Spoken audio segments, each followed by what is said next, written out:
friends, I'm Carrie Jo, and this is Holy Chuckles Podcast, a space where all meets honesty and where God's gentle humor shows up in the people he chooses. So pull up a seat, take a breath, and let's look together for the sacred in the everyday and the quiet laughter of a God who delights in working through our imperfect stories.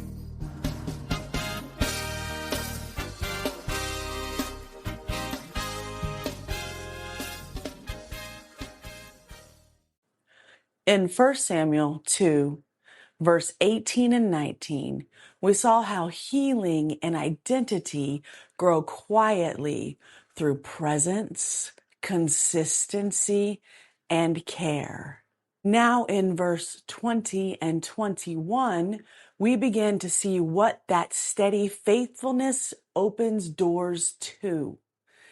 These verses shift us from nurture to expansion, from quiet growth to visible blessing, reminding us that what is tended with trust is not lost, it multiplies.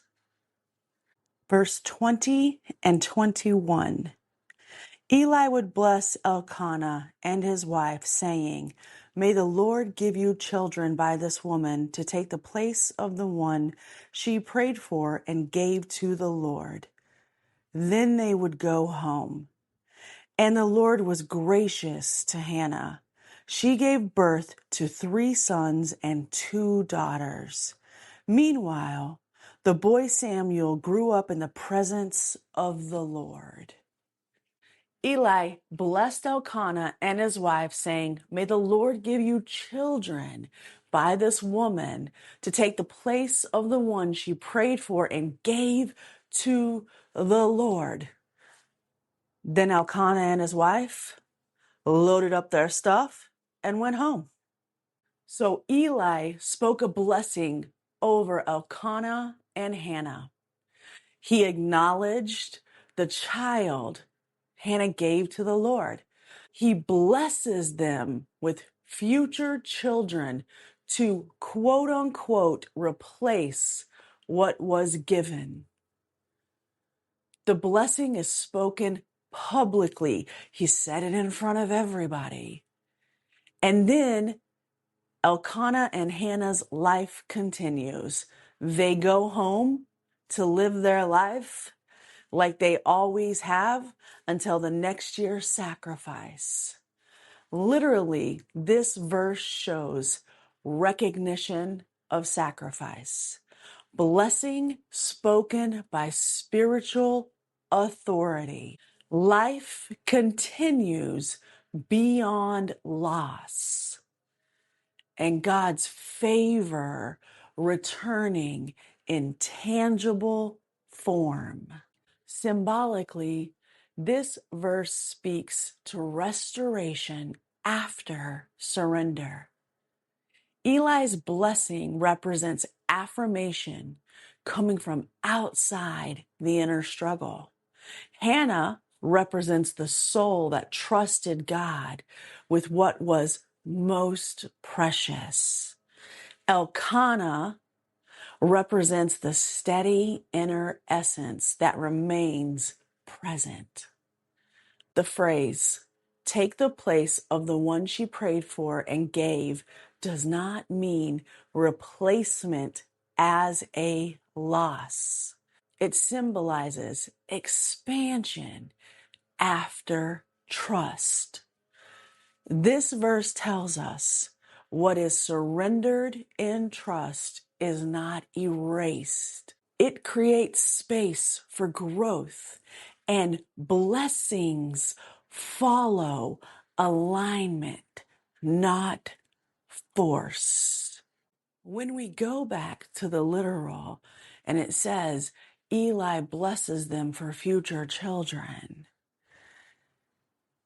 I want to go back to the vow that Hannah made in previous verses.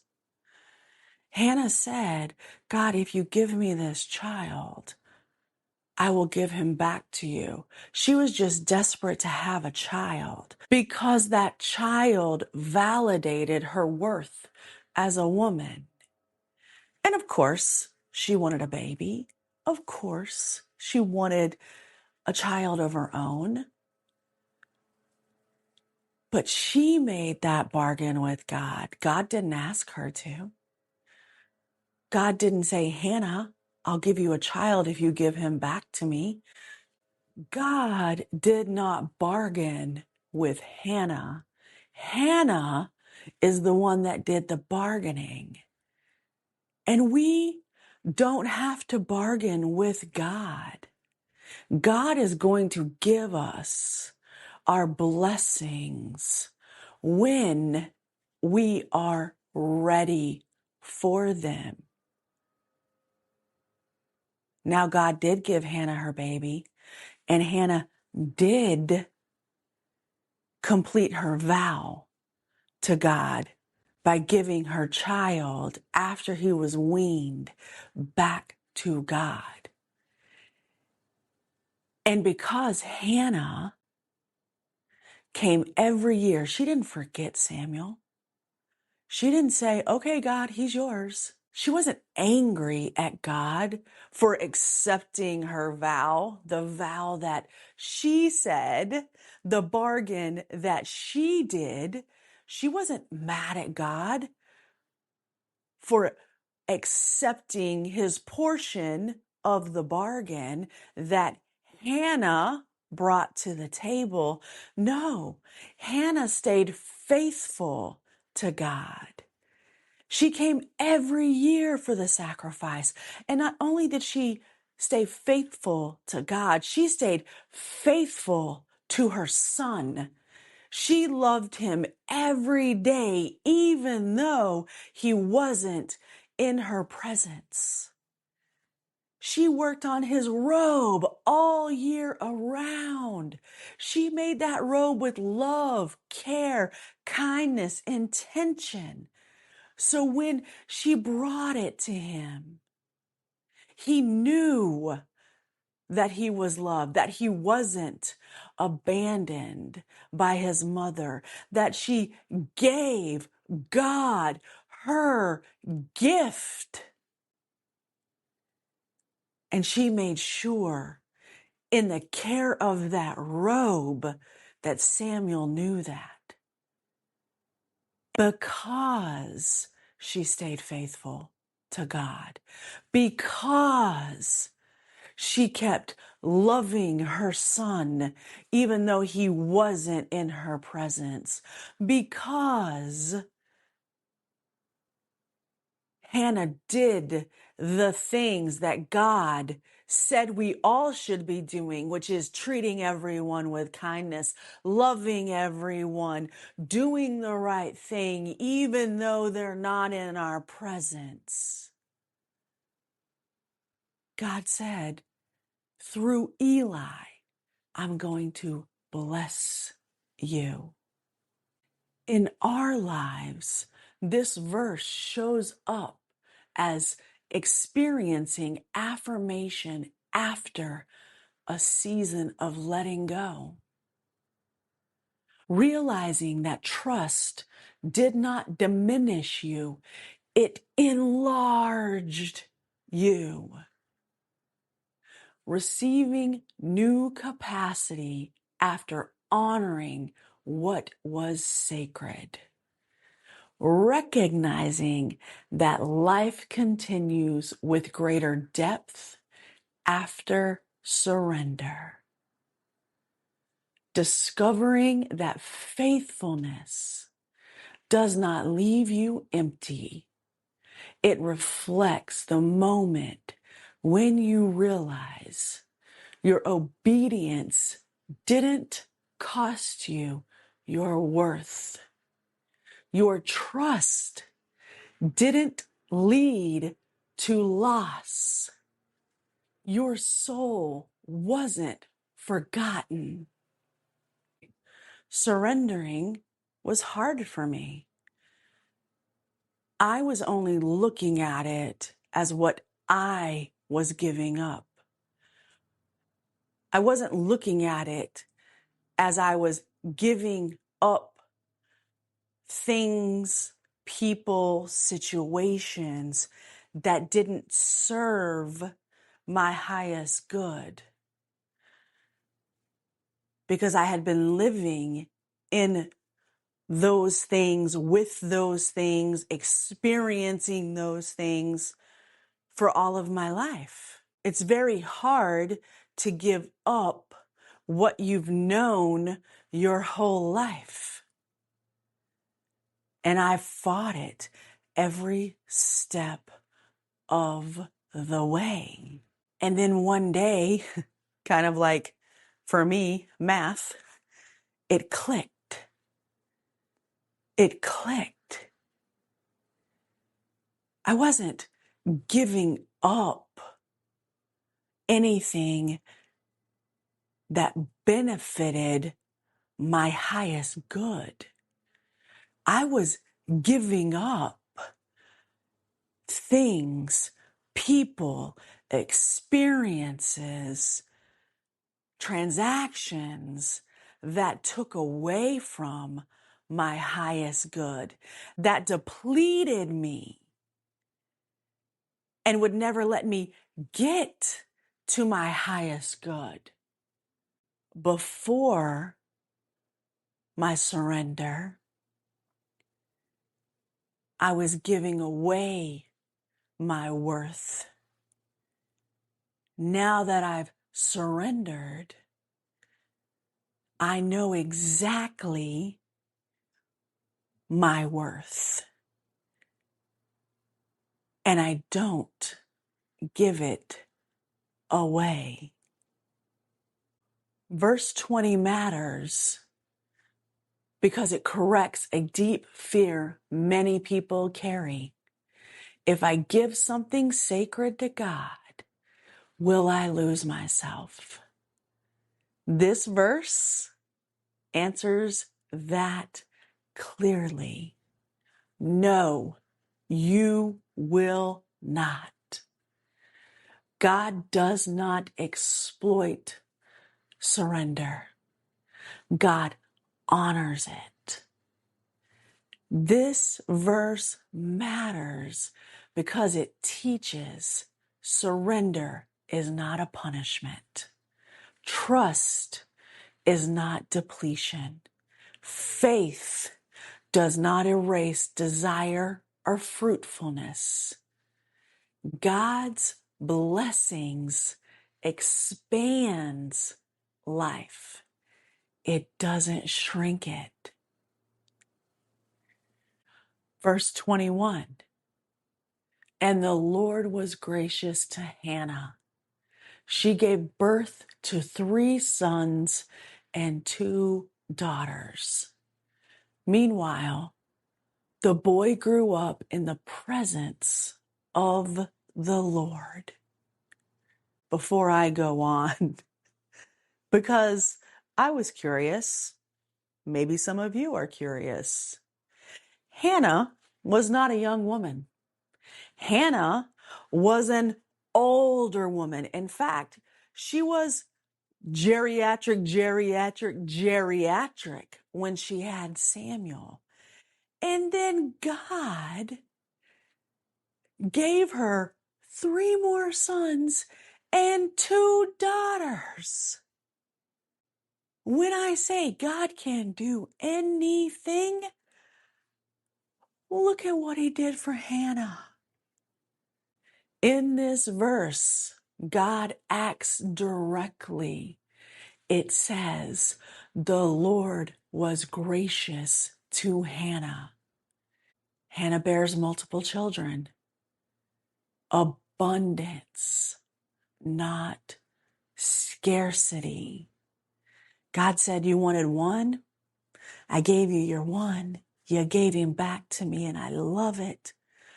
Let me give you 5. Let me bless you 5 times over. Samuel continues to grow in the presence of the Lord. 2 forms of growth are happening at the same time. Literally, this verse shows divine generosity, fruitfulness, beyond expectation, blessings that multiply and parallel growth privately and publicly. Not only does it show all of those, but it also shows how big our God is. Not just because he gave Hannah 5 more kids, but because God can bless many people at the same time. A lot of times we stay in competition with one another, or we ask questions. Well, why did that person get to have kids? Why did that person get a promotion? Why does that person have a great marriage? Why does this person have abundance of money? But why are we asking that when we should be asking ourselves, what is it that I'm not giving up? What is it that I'm not healing? What is it that I'm holding on to that doesn't make room for the blessings God has in store for me? Because see, our God is a mighty God. Our God is a giving God. Our God is a gracious God. And you know, the one word God wants to say all the time to you? Yes. God wants to say yes all the time.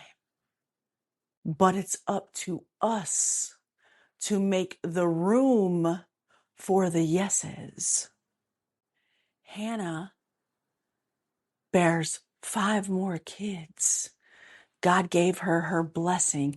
At the same time, Samuel was continuing to grow in the presence of the Lord. They both were being blessed at the same time. They're 2 different people. Their blessings are different, but they were happening at the same time. God doesn't need to wait for your blessings to be given before he can give someone else's. God can hand out blessing after blessing after blessing after blessing to people after people after people after people. But God can't hand out blessings if we don't do our part. Symbolically, this verse reveals abundance without rivalry. Hannah's fruitfulness does not diminish Samuel's calling.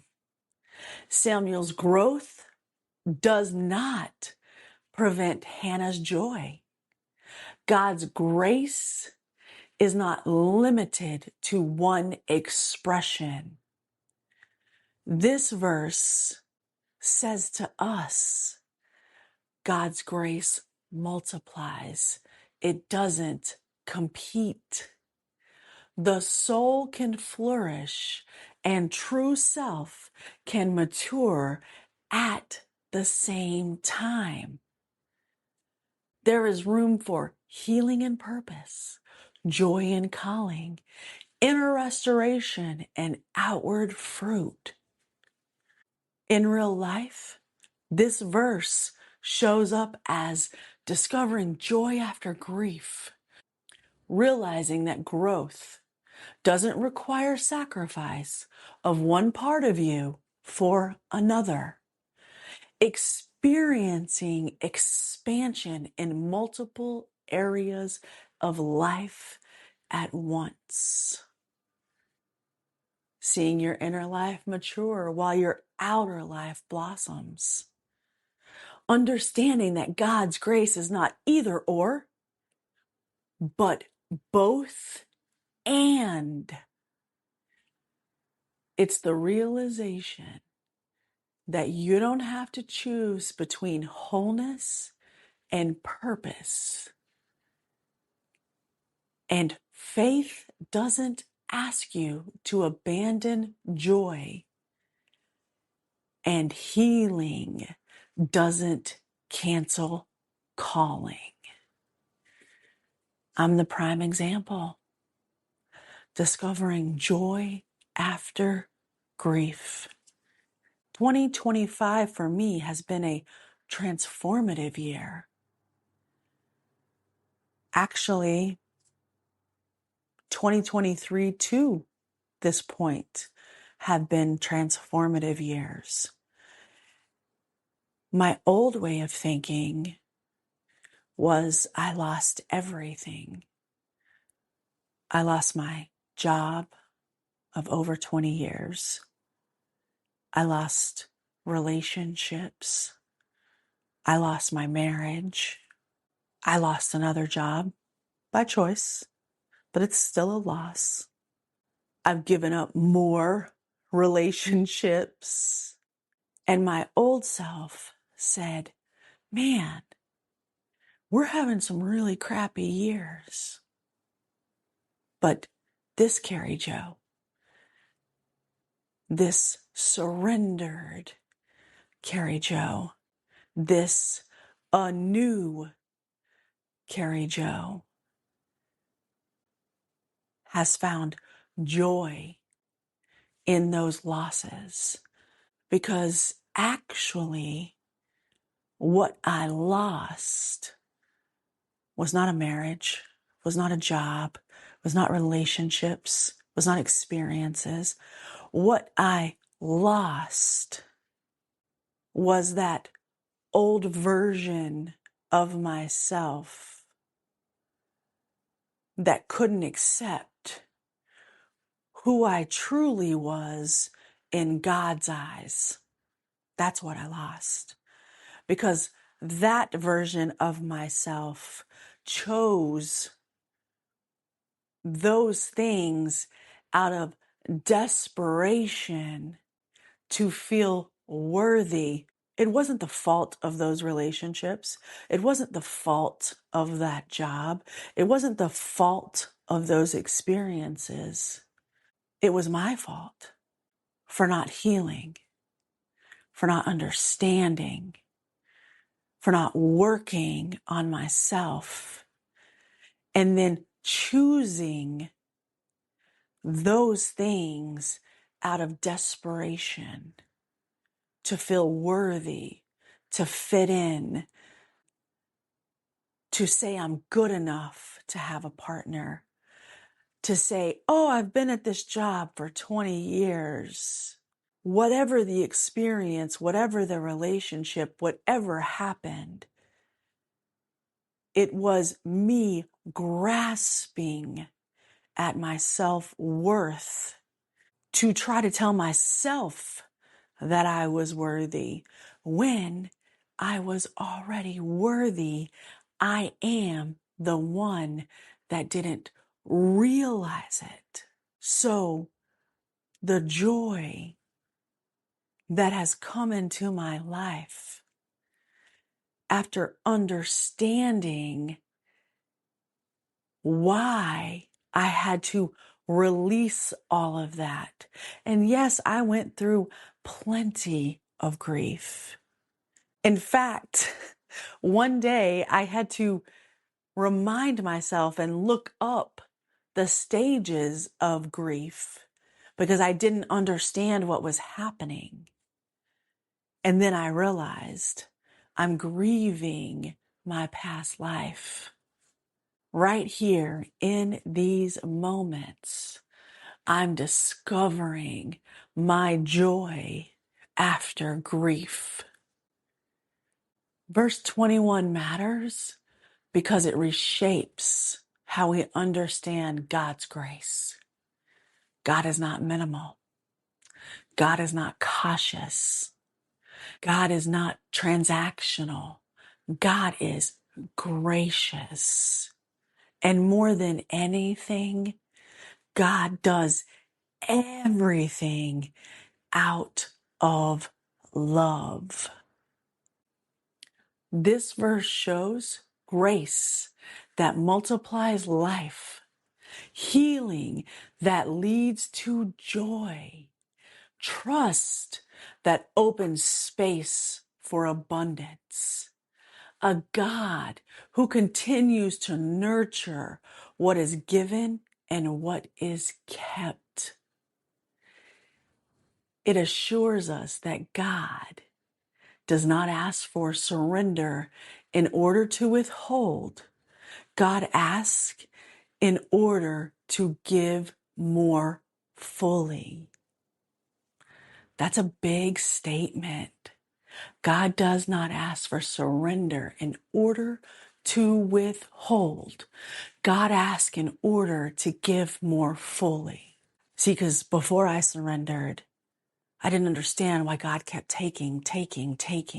Now, in my full surrender, even though sometimes I want to take control of things, but in my full surrender, I understand why God had to take all of that. Because God's making room for the blessings that He has already in store for me.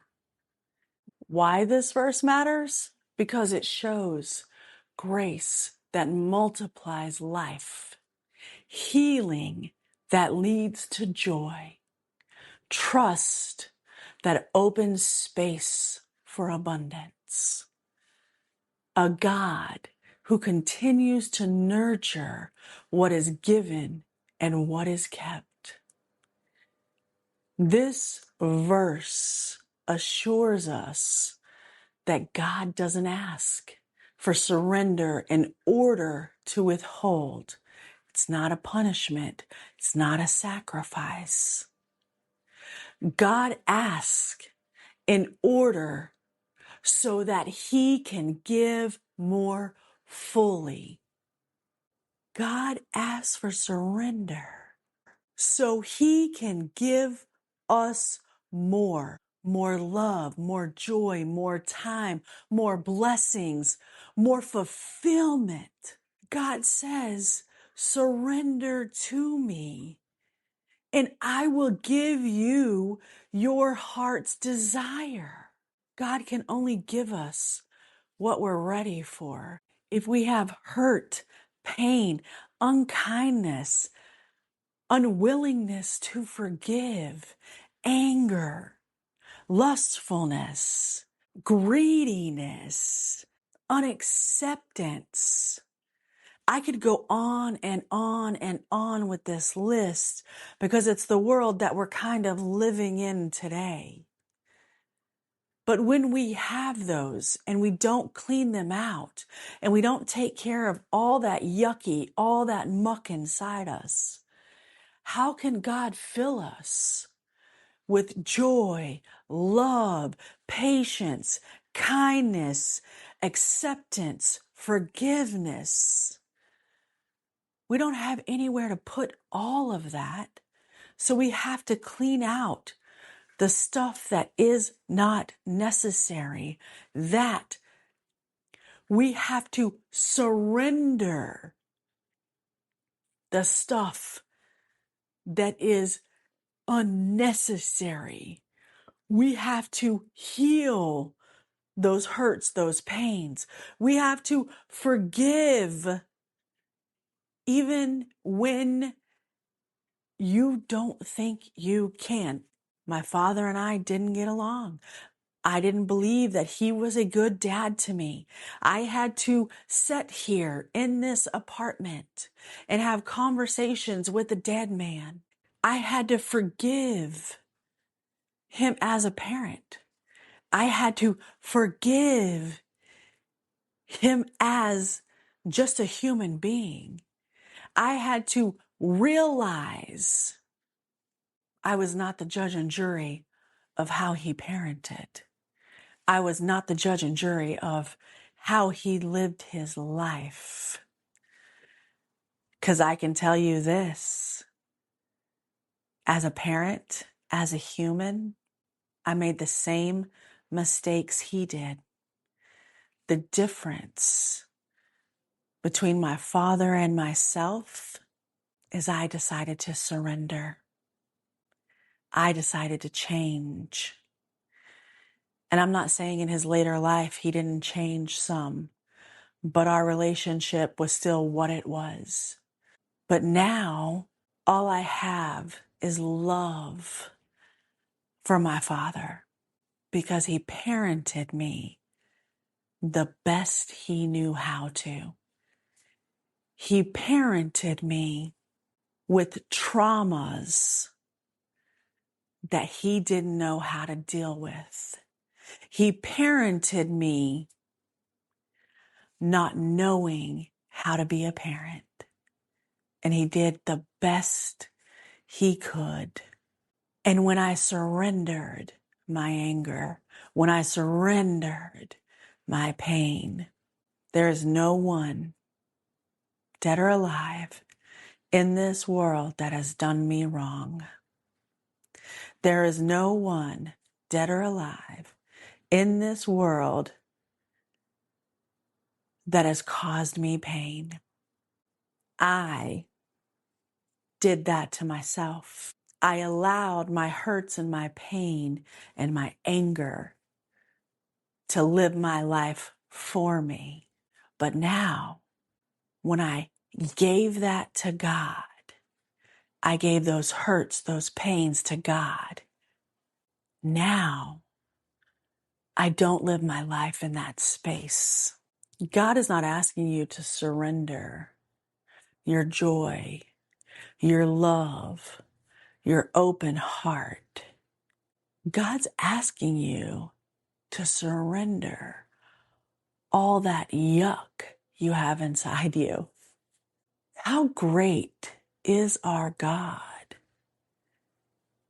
that He's not asking you to give up the beautiful parts of yourself, the healed parts of yourself.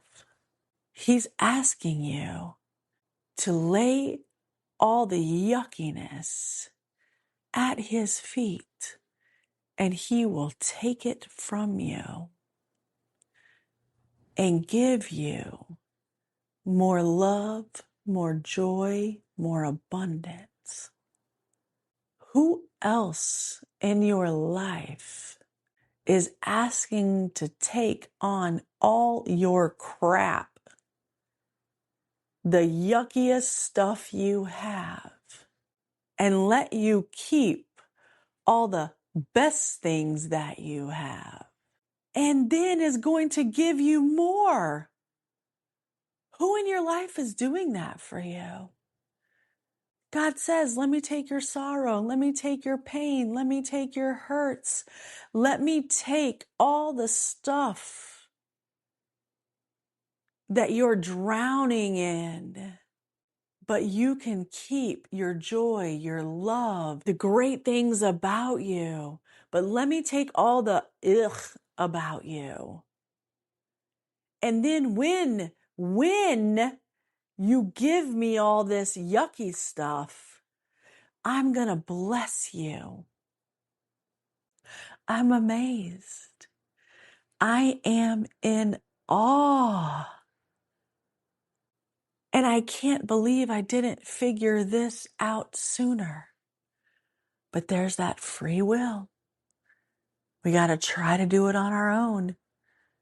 We got to create more hurt, more pain, more yuck before we get to that wall and we hit it with our head again and again and again.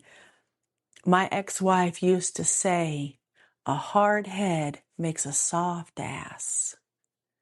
How many times I have hit my head against the wall and been on my ass. Verse 20 and 21 reveal God who honors trust with abundance. After Hannah releases what is most precious to her, God does not leave her empty. Instead, blessings follow her surrender of Samuel, not as a transaction, but as grace. Life expands where faithfulness has made room. At the same time, Samuel continues to grow in the presence of the Lord. Nothing is diminished. Nothing is replaced. There is no competition between what is given and what was kept.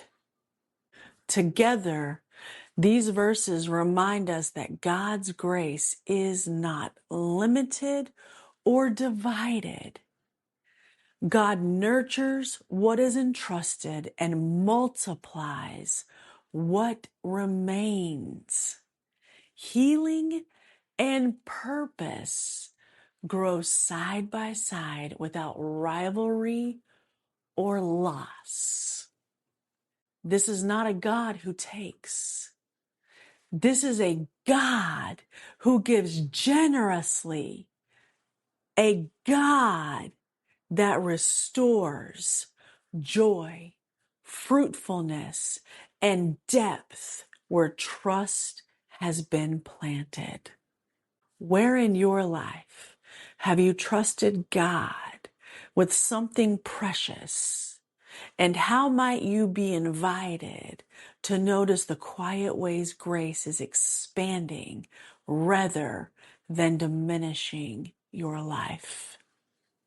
Until next time, may you trust what you offer in faith is never lost, and that grace has room to grow in every part of your life.